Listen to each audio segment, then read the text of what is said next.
Alguém cumprimentou os visitantes hoje? Eu acho que não. Tem alguém nos visitando hoje? Pela primeira vez? Gente, tem bastante, né? Aqui, sejam bem-vindos. Lá no fundo também, seja bem-vindo. Mais alguém? Aqui do lado de cá? Ali, lá também, né?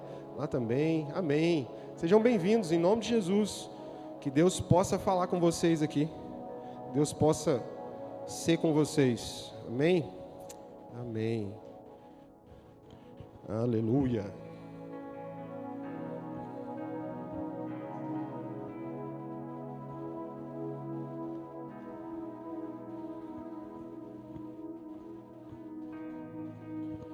Amém.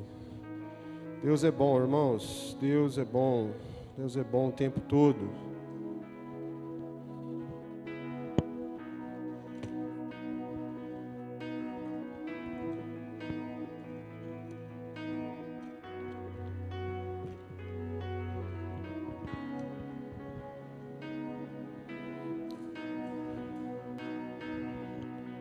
Amém, irmãos.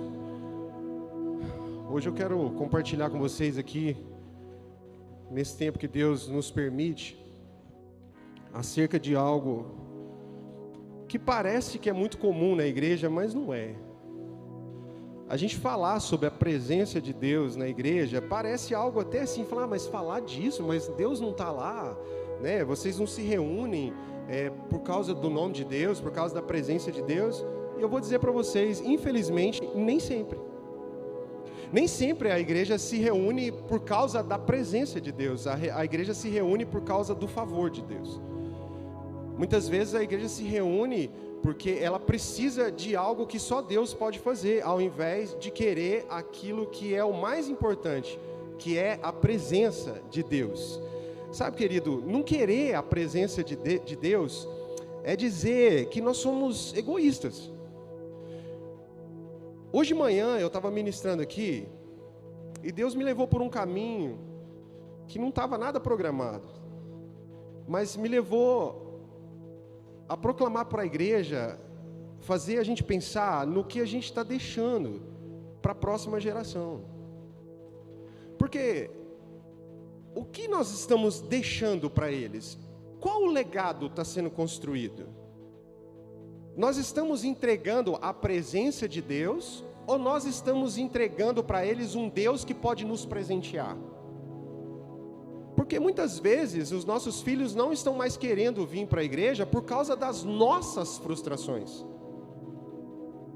Muitas vezes os nossos filhos não veem inspiração na nossa casa para uma caminhada frustrada em nós mesmos. Porque se tem uma coisa que Deus é mestre em fazer, é frustrar os seus sonhos. Deus é mestre em frustrar os seus sonhos para você viver o sonho dele. Vou te falar, irmão, Deus não quer consertar a sua vida, não. Deus quer matar essa vida aí para te dar a vida dele. E às vezes nós somos egoístas porque a gente não está dando a devida importância à geração ao qual nós estamos gerando. Quando Davi, presta atenção nisso aqui, quando Davi estava lá cuidando das ovelhas, a Bíblia diz que apareceu um leão. E que o leão pegou na boca um cordeiro. Presta atenção nisso aqui. A Bíblia não diz que ele pegou uma ovelha. A Bíblia diz que ele pegou um cordeiro. Ou seja, o diabo não quer o que está pronto. O diabo quer aquilo que ainda vai ser construído. O diabo não pegou uma ovelha, ele pegou um filhote de ovelha. Deixa eu te falar uma coisa, irmão. Nós já sabemos, cada um de nós aqui já é resolvido em Deus, querendo ou não. Você já sabe o que Deus te falou, você já sabe o que é a sua condução com Deus, você sabe se a sua fé está boa ou se está fria, você sabe se você gosta de se reunir ou não, mas a próxima geração, essa aí o diabo quer. Por isso é que ele pegou o cordeiro, não pegou a ovelha pronta. E aí a nossa responsabilidade então como cristãos é, nós estamos entregando para a próxima geração a única coisa que pode salvá-los? Porque a única coisa que pode salvar a próxima geração é a presença de Deus. Sabe, irmãos, a igreja precisa voltar a se apaixonar por Deus. Por quê, pastor? Porque apaixonado é diferente. A Bíblia diz, em Gênesis, se você quiser colocar para mim ali, por favor, Gênesis 29, 18. Gênesis 29, 18. Olha só o que diz. Visto que Jacó estava o quê? Apaixonado. Gente, se começar a fazer barulho por causa da chuva, o pessoal do som aí fica de olho para ver se o som tá legal, pessoal. Você fica em paz, irmão. Nós precisamos da sua atenção. Não deixa que nada te distraia. Nada. Se der uma goteira aqui, você muda de lugar, a diaconia acode. Não preocupa. Fica ligado aqui. Visto que José estava apaixonado por Raquel. Aí ele disse a Labão: trabalharei para o Senhor por 7 anos, se me der Raquel, sua filha mais nova, para ser a minha esposa. Por que a gente tem que se apaixonar pela igreja? Por que a gente tem que se apaixonar pela presença de Deus? A igreja precisa ser apaixonada pela presença de Deus, porque quem é apaixonado não trabalha mais para si, trabalha pelo outro. Quem é apaixonado por Deus não espera que Deus o abençoe, mas trabalha para ser um canal de bênção na vida das pessoas. O Jacó falou assim: olha, eu vou trabalhar 7 anos. Irmão, eu fico vendo os meninos aqui. O Hendrik, depois que apaixonou, virou outra coisa. Conheceu a Samantha, mudou. Que agora ele já não pensa mais nele, ele pensa só nela. Tudo que ele vai fazer agora é para Samantha. Pensa em a Samantha, Vou trabalhar 7 anos para casar com a Samantha. Gente, tem uns meninos que eu vou te contar um negócio para você. Não trabalha nem depois de casado, né? Quanto mais para trabalhar para casar, né? Misericórdia. Mas o Henrique apaixonado é outro menino. Assim é a igreja apaixonada pela presença de Deus. Ela não quer mais nada para ela. Ela quer tudo para a vontade do Senhor. Sabe, irmão, um ajuntamento de pessoas sem a presença de Deus tem muito mais a ver com o inferno do que com o céu. Porque muita gente fala que o problema de ir para o inferno é o diabo. Eu não quero ir para o inferno por causa do diabo. Não, você não tem que ter medo de ir para o inferno por causa do diabo. Você tem que ter medo de ir para o inferno porque no inferno não tem Deus. Então um ajuntamento de pessoas sem a presença de Deus tem muito mais a ver com o inferno do que com o céu. Então não dá para viver uma igreja que não tenha a presença de Deus. Se não tiver a presença, nós estamos muito mais parecidos com o inferno do que com o céu. Por isso é que dá tanto problema. Por isso que grandes ajuntamentos, quando a igreja vai crescendo, ela tem que orar muito, para que Deus esteja presente, para que os louvores sejam a preparação de alguém que sabe o que está fazendo, para que as palavras sejam a proclamação de quem está presente no lugar, e esse alguém tem que ser o Espírito Santo. Olha, irmão, eu vou falar um negócio para você: não é difícil fazer um culto sem Deus, viu? Você programa bem, você faz um louvor bom, você põe um som legal, você faz uma igreja legal, você traz uma pessoa eloquente, com uma boa teologia. Pode ser que esse culto seja muito bonito, mas não tenha a presença de Deus. Aí, de repente, vem o João, filho do Mané, lá da padaria, que converteu tem 2 meses e não sabe conversar direito. Pega o microfone aqui e fala assim: o Senhor é meu pastor e nada me faltará. Eu já vi culto acabar com essa frase. Não ter jeito mais de ministrar, porque o Espírito Santo veio e a presença de Deus veio e tomou conta do lugar. E eu vou te falar um negócio, irmão. Nós precisamos muito mais disso do que de uma teologia elaborada. Conhecimento é muito bom, desde que o conhecimento te faça conhecer aquele que precisa estar presente. Sem a presença de Deus não existe evangelho. Sem a presença de Deus não existe igreja edificada em Cristo Jesus. Por isso o tema da mensagem dessa noite é: sem ti não irei. Pode colocar ali para mim. E vamos abrir a Bíblia aí. Abre em Êxodo capítulo 33, a partir do verso 12.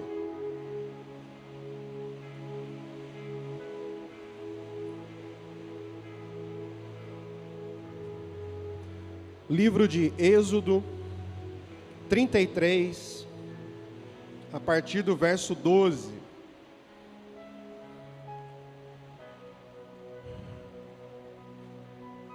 Todo mundo achou? Diz assim: disse Moisés ao Senhor: Tu me dizes, fazes subir esse povo, mas não me deste saber a quem hás de enviar comigo. Disseste também, conheço-te pelo teu nome, e achastes graça aos meus olhos. Se eu achei graça aos teus olhos, rogo-te que agora me mostre os teus caminhos para que eu te conheça, a fim de que ache graça aos teus olhos. Considera esta nação, é teu povo. Respondeu-lhe o Senhor, a minha presença irá contigo, eu te darei descanso. Então Moisés lhe disse, se a tua presença não for conosco, não nos faça subir desse lugar. Como se saberá que achamos graça aos teus olhos, e o teu povo? Acaso não é por andares conosco, de modo que somos separados, eu e o teu povo, de todos os povos que há sobre a face da terra? Então disse o Senhor a Moisés, farei também isso que dissestes, porque achaste graça aos meus olhos, e te conheço pelo teu nome. Então disse Moisés, rogo-te que me mostres a tua glória. Respondeu-lhe o Senhor, eu te farei passar por toda a minha bondade diante de ti, e te proclamarei o nome do Senhor. Terei misericórdia de quem eu tiver misericórdia, e me compadecerei de quem me compadecer. E acrescentou, não poderás ver a minha face, pois o homem nenhum pode ver a minha face e viver. Disse mais o Senhor, eis aqui um lugar perto de mim, aqui sobre a penha te porás. Quando a minha glória passar, eu porei numa fenda da penha, e te cobrirei com a minha mão, até que eu tenha passado. Depois, quando eu tirar a mão, me verás pelas costas, mas a minha face não verás. Até aí. Irmão, entenda uma coisa, a maior necessidade da igreja não é as bênçãos de Deus, a maior necessidade da igreja é o Deus das bênçãos, porque o Deus da bênção é melhor do que as bênçãos de Deus. Só uns dois entenderam aqui. Nós não precisamos das bênçãos de Deus, nós precisamos do Deus das bênçãos. Olha, irmão, quando Pedro estava pescando, lá em João 21, na pesca maravilhosa, Jesus já tinha morrido e ressuscitado, e Pedro estava desanimado, tinha voltado a pescar. A Bíblia diz que Pedro então estava pescando com João, e Jesus estava na praia. Jesus estava fazendo um peixe assado lá, e estava preparando algo para eles comerem. Jesus gritou, vocês pegaram alguma coisa? E eles disseram, não. Só que no momento eles não tinham reconhecido quem era, até que João olhou para Pedro e falou, Pedro, essa voz é do mestre. E quando João falou isso para Pedro, a Bíblia diz que Pedro largou o que ele estava fazendo, pulou na água e saiu em direção aonde Jesus estava. Pedro estava dizendo para nós hoje aqui como igreja, eu prefiro o Deus da bênção do que a bênção de Deus. Eu não peguei nada, mas se Ele está me chamando, é para lá que eu vou.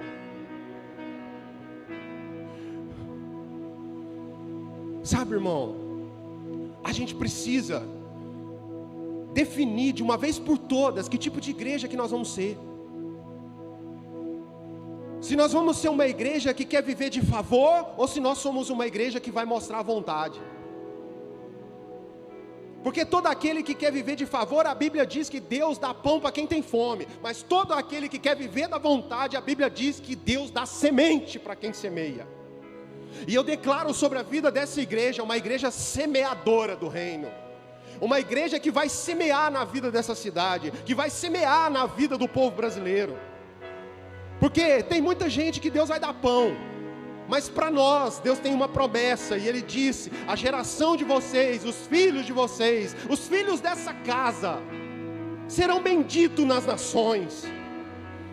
Olha, irmão, há 6 anos atrás, a igreja vai fazer 8 anos, mas há 6 anos atrás, uma palavra foi liberada sobre esse lugar, e desde então, todo profeta que vem de outro lugar, ou até mesmo os da casa, sobem aqui, e quando são ministrados pelo Espírito Santo, eles dizem uma só coisa, assim diz o Senhor, eu lhe enviarei os filhos de vocês como bênção por toda a nação da terra. E quando isso foi dito há 6 anos atrás, às vezes você está chegando aqui agora, não está tão difícil você visualizar isso, Porque hoje você chega aqui, já existe uma conformação, já existe algo em andamento. Mas há 6 anos atrás, tinha um casal aqui dessa igreja, que se chama o Hélito e a Beth, que há 6 anos atrás, os meninos deles eram pequenininhos assim, ó. E que essa palavra foi liberada sobre esse lugar. Essa igreja tinha a metade da metade desse lugar. Tinha um pastor que estava assumindo essa igreja, que sou eu, que não sabia nada de nada, só sabia chorar, até hoje é assim. Mas estava começando, não tinha nada. E a gente subia aqui e falava assim: o Senhor está dizendo que vai levar os filhos de vocês para as nações. Eles persistiram. Dias difíceis vieram, situação financeira difícil, a igreja por várias vezes passou momentos difíceis, e eles perseveraram, e eu vi hoje com alegria no coração, a Tamires pregando o evangelho na nação do Paraguai, porque Deus é Deus de promessa.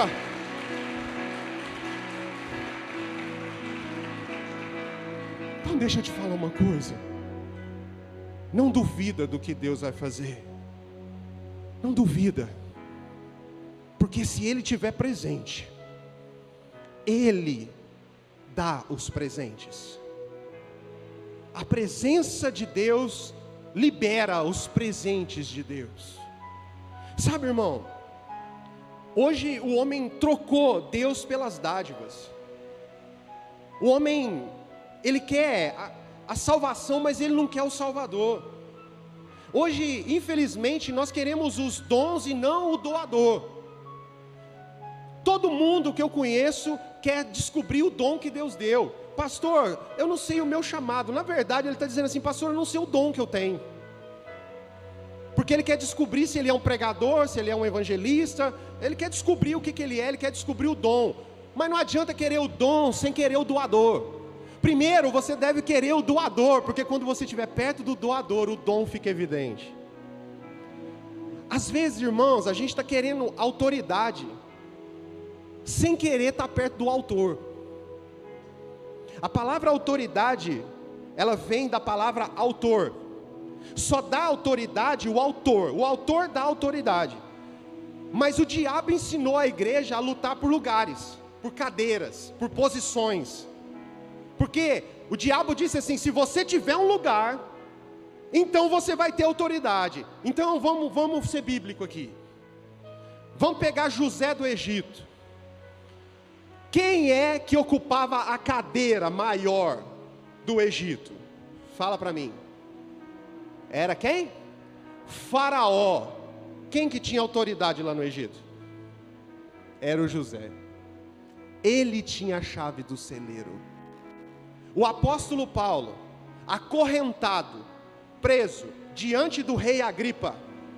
O rei Agripa falou para Paulo: Paulo, o que você está fazendo aqui, Paulo? Eu te conheço, você foi criado aos pés de Gamaliel, Paulo. Você é um cara letrado, você é inteligente, Paulo. O que você está fazendo aqui? Em outras palavras, o rei estava falando assim: Paulo, eu posso te soltar. Sabe o que o Paulo falou para o rei? Falou assim: rei, eu estou aqui, não é porque você me prendeu, eu estou aqui porque eu sou fiel a uma visão celestial. Aí o rei olhou para o Paulo e falou assim: Paulo, você está querendo me converter? O Paulo olhou para o rei e falou assim: não só você, como toda a sua corte. Quem estava na cadeira lá naquela hora? Quem era o governo, irmão? Era o rei. Mas quem tinha autoridade? O apóstolo Paulo.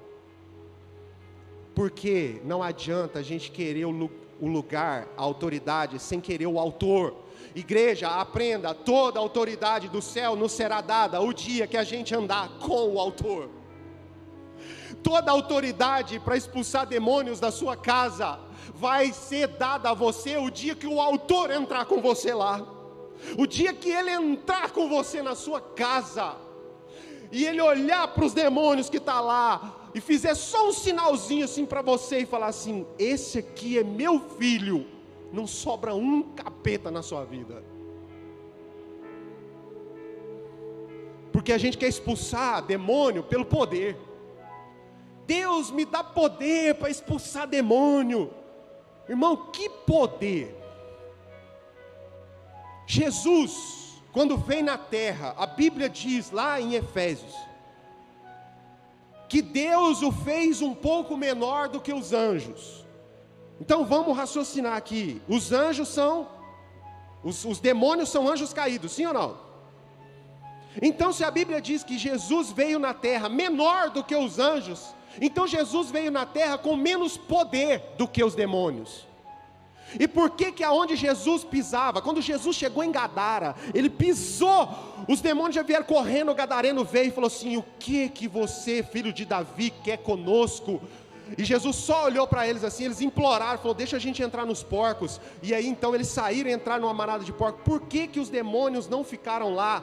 Jesus não colocou o pé lá e liberou um poder, mas quando ele botou o pé, os demônios já falaram: é o Filho de Deus, e ele tem autoridade para pedir para a gente sair daqui, para ordenar para a gente sair daqui. Irmão, entenda uma coisa: se a gente não andar com o autor, com Deus, com a presença de Deus, não tem como a gente querer fazer no nome de Deus. A Bíblia diz que um dia nós vamos chegar diante do Pai, e muitos de nós vai dizer: olha, no teu nome eu fiz milagre, no teu nome eu profetizei, no teu nome eu abri uma igreja, no teu nome eu fui pastor, no teu nome eu fui presbítero, no teu nome eu fui bispo. E a Bíblia diz que o Pai vai olhar e falar assim: apartai-vos de mim, porque eu não te conheço. Porque não tem a ver com fazer no nome dEle, tem a ver com andar com Ele. Não tem a ver com usufruir do que Ele pode nos dar, tem a ver com ser filho e andar junto em filiação. Por isso que nós precisamos urgentemente de trazer de volta a presença de Deus, porque sem Ele nós não podemos ir. Esse texto que nós lemos fala de Moisés.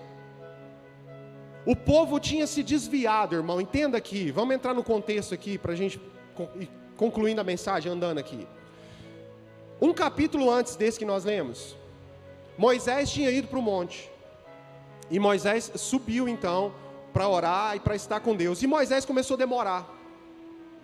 E aí o povo então que estava lá embaixo foi para Arão, que ficou no lugar de Moisés, e falou assim: Arão, esse Moisés está demorando muito, faz para nós um Deus, para que a gente possa adorar. Arão então falou assim: então pega os brincos, os pingentes das mulheres, vamos derreter esse ouro. Derreteu, fez um bezerro de ouro, e o povo se prostrou nesse bezerro de ouro. Agora eu vou falar uma coisa aqui para os líderes dessa igreja, presta atenção: o povo vai adorar o Deus que vocês estão dando para eles.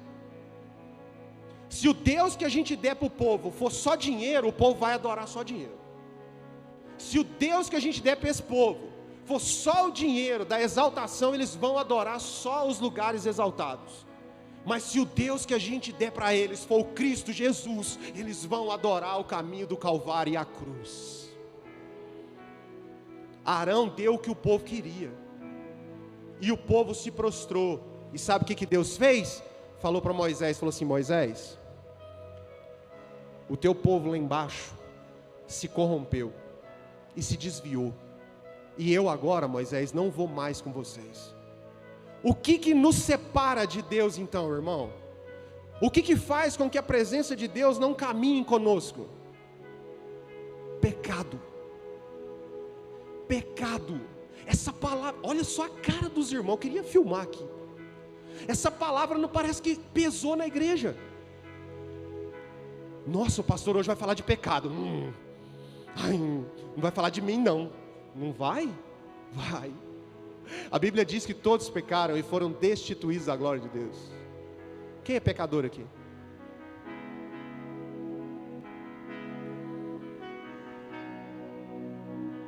Tem uma coisa em nós que nos separa de Deus, e o nome disso é pecado. Sabe por que Deus disse que não ia mais com Moisés? Porque Deus já tinha instruído a congregação que as mulheres não usassem os brincos e os pingentes. Não tem a ver com doutrina, tem a ver com condução. Deus queria conduzir o povo assim. E o que eles fizeram? Pegaram exatamente aquilo que Deus disse para eles não usarem e ainda transformaram isso num Deus. e adoraram, se prostraram a Deus. Só que quando Deus disse, eu não irei mais com vocês, a Bíblia nos mostra um homem de intercessão. Um homem que a igreja precisa materializar nos próximos dias. Nós precisamos nos tornar Moisés nessa terra. Homens que têm coragem de entrar na presença de Deus e dizer, se o Senhor não for, então eu também não vou, pode riscar o meu nome. Porque esse povo, Deus, não é o meu povo, é o teu povo. É o povo que o Senhor tirou do Egito, é o povo que o Senhor prometeu. São os filhos deles, Pai, que o Senhor prometeu que vai para as nações.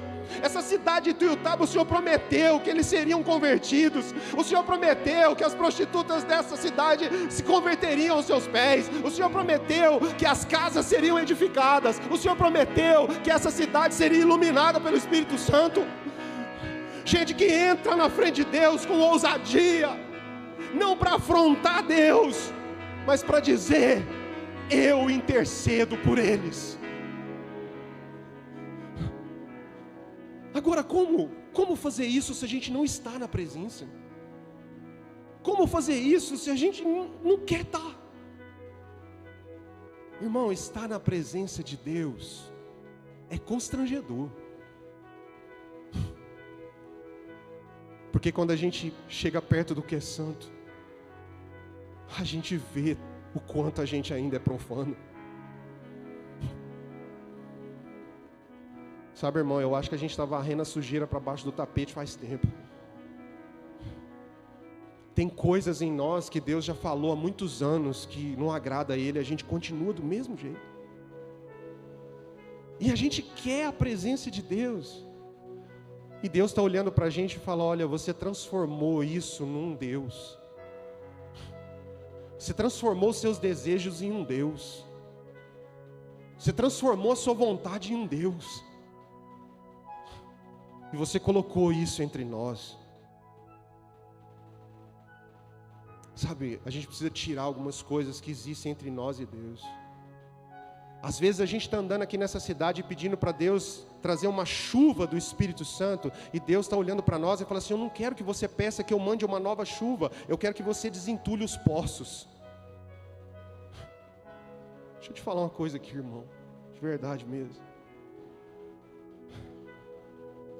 Aqui em Ituiutaba, eu sei que desde quando isso aqui começou, existiu e existe homens e mulheres que oram por esse lugar. Gente que buscou a presença de Deus. Poços que foram abertos com água fluida do Espírito. Mas que em algum momento da nossa caminhada, nós deixamos esses poços serem entulhados. E hoje a gente está orando para Deus mandar água de novo, e Deus está olhando para a gente e fala, o trabalho de vocês não é pedir que eu mande água, porque a água já está aí. Eu só quero que vocês desentulhem esses poços. Andar por essa cidade sabendo que aqui já existe uma bênção de Deus. Sabe, querida, a gente precisa começar a declarar nas escolas dessa cidade. Começar a declarar nas escolas que as crianças e os adolescentes já são do Senhor. Começar a ter coragem de entrar diante de Deus e de falar, Senhor, o Senhor disse que esses adolescentes e essas crianças são do Senhor. Então se o Senhor não vir, eu também não vou. Se o Senhor não quiser ir comigo, eu vou ficar aqui na tua presença até o Senhor resolver ir. Moisés ficou na presença de Deus e começou a pregar para Deus. E por que ele fez isso, irmão? Porque ele fez isso, ele traz para nós hoje aqui o senso de saber a importância da presença de Deus na igreja. Irmão, a igreja necessita desesperadamente da presença de Deus. Parece que a gente está batendo em ferro frio, mas não é. Enquanto você está aí, com a sua cara assustada, às vezes está aí no celular, não está nem prestando atenção no que eu estou fazendo. Eu vou dizer uma coisa para você, a presença de Deus já está sobre. Já está sobre. Agora, nós precisamos da presença dEle em nós. Todos os dias que eu ministro aqui, eu tenho Eu sei que isso é no meu espírito. Deus não me deu uma visão aberta ainda, mas eu creio que um dia Ele vai dar. Todas as vezes que eu ministro aqui, a impressão que eu tenho é que o Espírito Santo fica baixinho aqui, assim, ó. Baixinho, o movimento aqui. Como se tivesse a mão de Deus sobre nós aqui. De vez em quando essa mão desce e pega um. Às vezes eu estou ministrando aqui, irmãos. Vocês não percebem porque vocês estão virados para mim. Às vezes eu vejo uma mãozinha só no fundo, levanta e fica assim, ó. Às vezes eu olho uma pessoa e ela já não consegue segurar mais o choro e começa a tremer. Porque a mão do Senhor está sobre. Mas quando o coração abre, ela vem em. A presença de Deus é para aqueles que desejam. A presença de Deus é para aqueles que não aceitam mais caminhar sem Ele. Sabe o dia que a gente não aceita mais caminhar sem Deus? É o dia que os presentes de Deus não são mais importantes do que Ele. É o dia que estar com Ele é muito mais importante que qualquer outra coisa. A igreja precisa desesperadamente disso. Sabe, querido, muitas vezes a gente fala que Deus está entre nós. Olha, eu vou falar isso aqui é muito sério. A gente vai fazer um convite para vir à igreja, qualquer lugar, seja aqui em qualquer outro lugar. O discurso de crente é muito igual. Ou vamos lá na minha igreja, lá tem um mover de Deus. Deus está lá, você vai ver. Aí a pessoa vem. E eu vou te falar, muitas vezes ela vem e ela não vê a presença de Deus. Sabe por quê? É como se a gente tivesse uma padaria e a gente fizesse a propaganda para as pessoas: ó, vai lá que tem pão quente, vai lá que tem o melhor pão da cidade, o melhor alimento da cidade você vai encontrar lá. E a pessoa que está com fome, ela já vem, na cabeça dela já está sentindo até o cheiro. Assim são aqueles que querem o Senhor. Existe um povo lá fora com fome de Deus. Existe um povo lá fora sedento e faminto pela presença do Senhor. E quando a gente declara isso, o povo vem. Quando você fala lá que você serve a Deus, o povo vem. Não é pelo que você é, nem pelo que você falou. Eles vêm porque eles querem a presença de Deus. Aí chega aqui. Eu já fiz essa analogia várias vezes aqui. Eu falo: Deus, põe cada viagem na minha cabeça, mas é assim que Deus fala comigo. Eu fico olhando para o louvor, é como se o louvor fosse o forno de quem anunciou que tem pão. Esse forno deveria estar pegando fogo, de maneira que quando a pessoa entrasse aqui, ela já começasse a ver que o alimento está sendo preparado. Que quando desse um acorde aqui, a lágrima corresse. Que quando eles cantassem e profetizassem e ministrassem, a igreja precisa sentir que esse forno está quente, que esse forno está preparando o alimento. Mas infelizmente muitas vezes a gente vai caindo na vida cotidiana e preocupado só com os nossos desejos, com a nossa vontade, com os nossos problemas, e o povo entra ali e olha para cá e é um forno frio, está frio. E às vezes a gente olha para a prateleira, que são os filhos da casa, que já deveriam estar estocados do pão do céu. E as pessoas olham e falam: mas está vazio. Falaram para mim que tinha pão. E aí eles olham para a gente e falam: cadê o pão, cara? Ela passou e andará, sei que. Cadê? Nós somos esse lugar de depósito de alimento para os nossos irmãos. Jesus é o pão vivo que desceu do céu. E eu digo que eu sou cristão, então eu tenho que carregar esse pão. Mas às vezes as prateleiras estão tão vazias. Mas aí vem uma esperança. Não, espera. O forno não acendeu, a prateleira está vazia, Mas o pastor tem uma receita.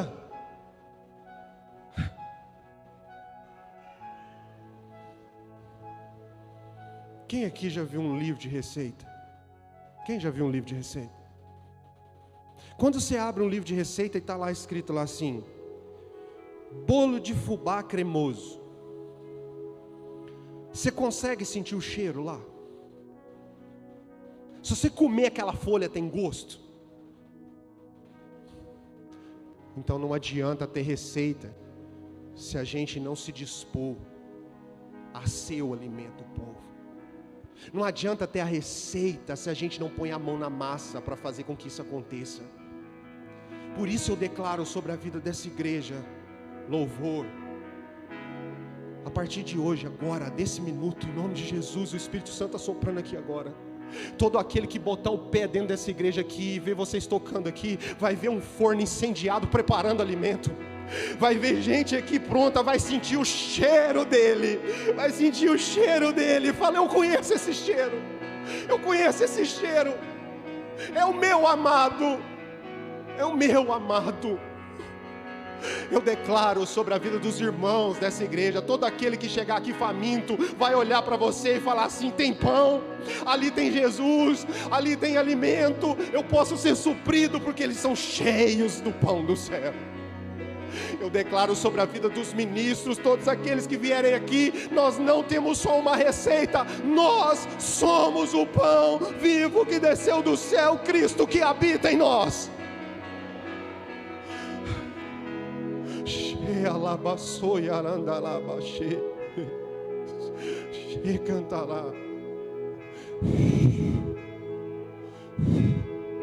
Seja cheio aí, seja cheio, seja cheio.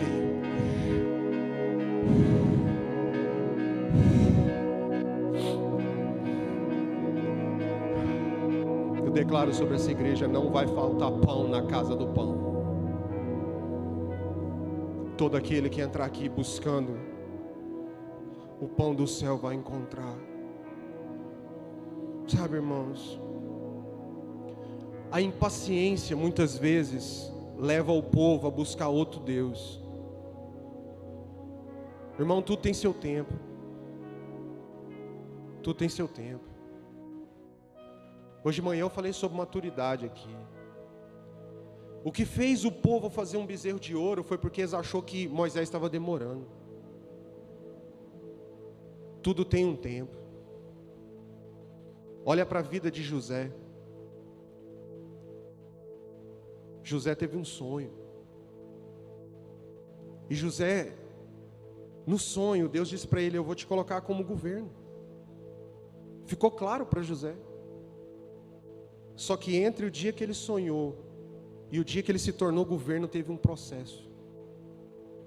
E eu vou te falar, olha, algo que talvez, irmão, ora aí para Deus, que eu vou falar igual Jesus falou para Pedro.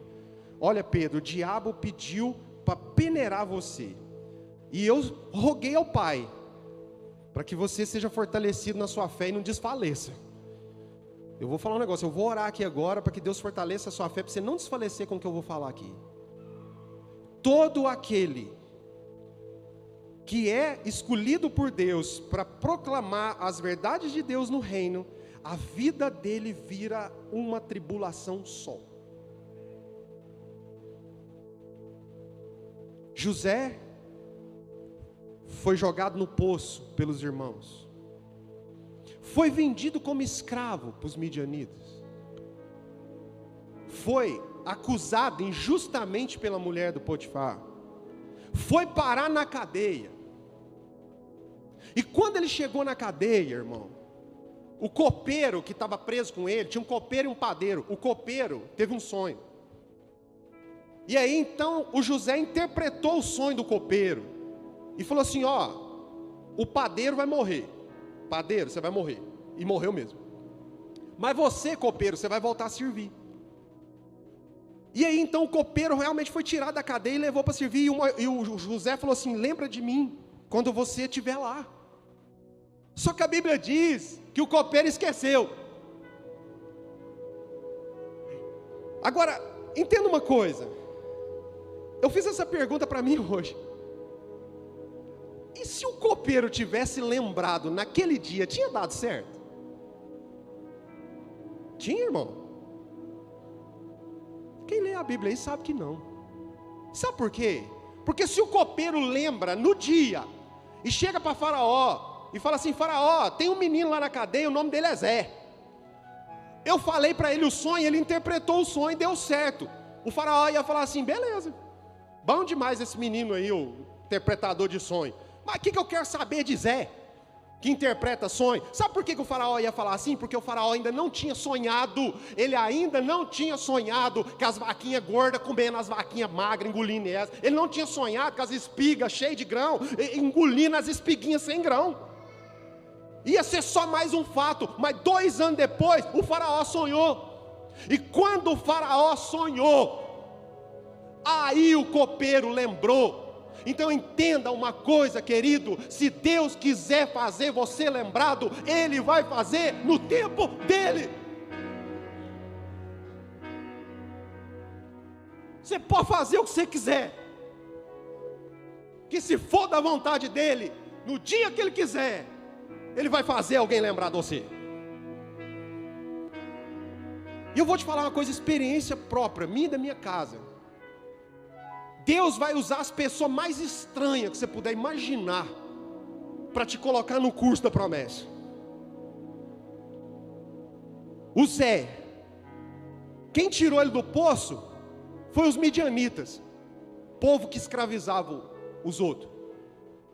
Pegou ele para vender como escravo, mas tirou ele do poço. Tem gente que às vezes pega a gente e você fala: nossa, lascou, agora você é escravo. Você não entendeu, Deus estava te tirando do poço. Você está olhando para a escravidão e Deus estava te tirando ela do poço. Então para de olhar para o que é e presta atenção naquilo que vai ser. Quem fez o José ir parar na cadeia foi o Potifar. Porque quando a mulher do Potifar assediou o José e mentiu, a sentença lá era morte. Tinha que matar. Só que o Potifar, Deus usou ele e ele falou assim: eu não vou matar esse cara, só prende. E aí, se você está nessa condição, você fala: oh, meu Deus do céu, o que eu fiz, Deus? O Senhor prometeu para mim, agora eu estou nessa cadeia. E Deus está olhando lá de cima e fala assim: ô miserável, eu te livrei da morte. Usei o cara que ia te matar para te botar no meu propósito. Presta atenção no que eu estou fazendo. Aí o Zé está lá preso. Deus usa o copeiro que esqueceu do sonho lá, para 2 anos depois, o faraó sonhar. E aí o copeiro lembrou. E o José interpretou o sonho do faraó. E aí o faraó chamou José e falou assim: agora eu te coloco como governo do Egito. Então deixa eu te falar uma coisa, irmão. Em nome de Jesus, para de ser menino. Para de dar bobeira. Para de dar trabalho para a igreja. Ficar lá, tudo que acontece, Se você é um escolhido do Senhor, José, se prepara para o poço, para ser escravo, para ser assediado injustamente, acusado injustamente. Se prepara para a prisão, se prepara para ser esquecido, porque no dia que o Senhor quiser, Ele fará você ser lembrado.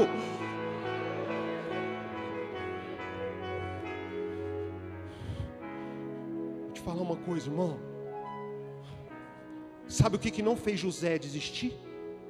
Porque se você ler a Bíblia toda, diz assim: José foi jogado no poço, mas o Senhor era com ele. E José foi vendido como escravo, mas o Senhor era com ele. E José foi acusado injustamente, mas o Senhor era com ele. E José foi para a cadeia, mas o Senhor era com ele. Sabe o que não faz a gente desistir? Não é a gente ficar querendo ditar o tempo para o Senhor.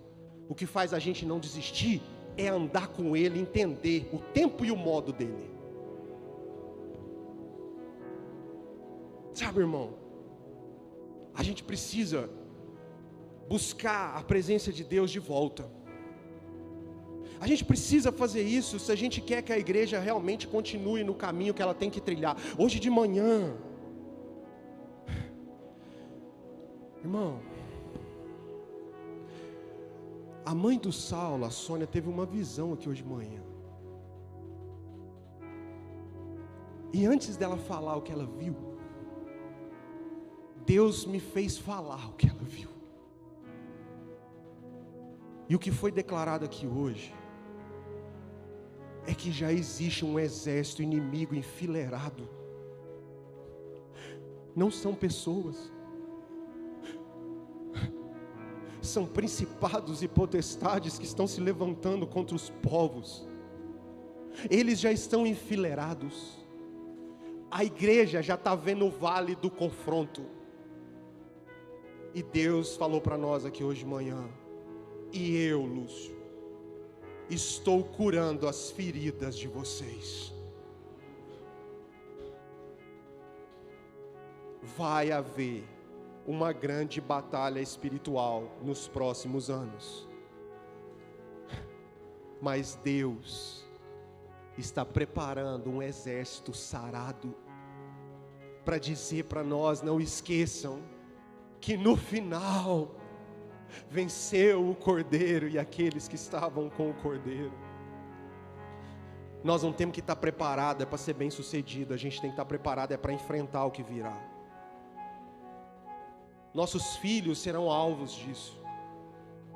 Quem anda na presença de Deus, irmão, não é menino imaturo, porque, olha, presta atenção, os pais hoje, eles são tão imaturos e tudo isso ainda fica bonito na boca deles, sabe por quê?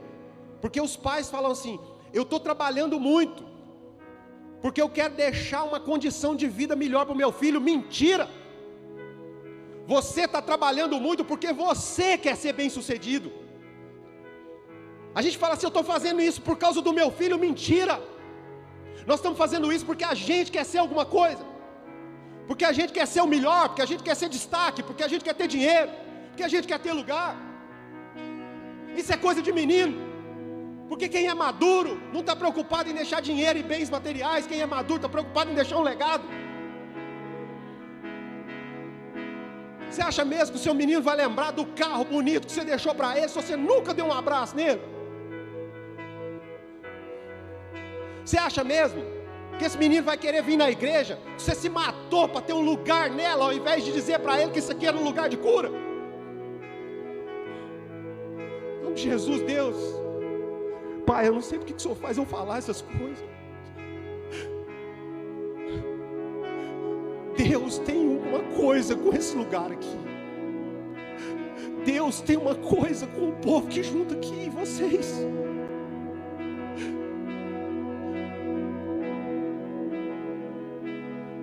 Algo grande vai sair desse lugar. Mas para isso, Deus preparou um fogo para forjar a gente. Palavras difíceis confrontam a gente, mas está nos limpando, está nos forjando.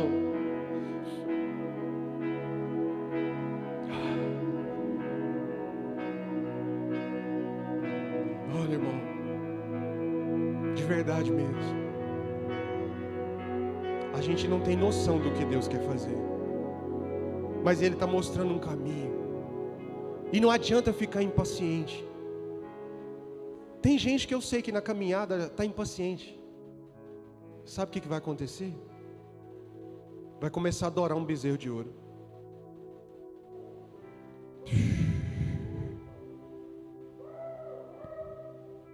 Cheia lá, baçoia, andará, cheia. Seja curado. Seja curado, em nome de Jesus. Deus está aqui. Deus está aqui.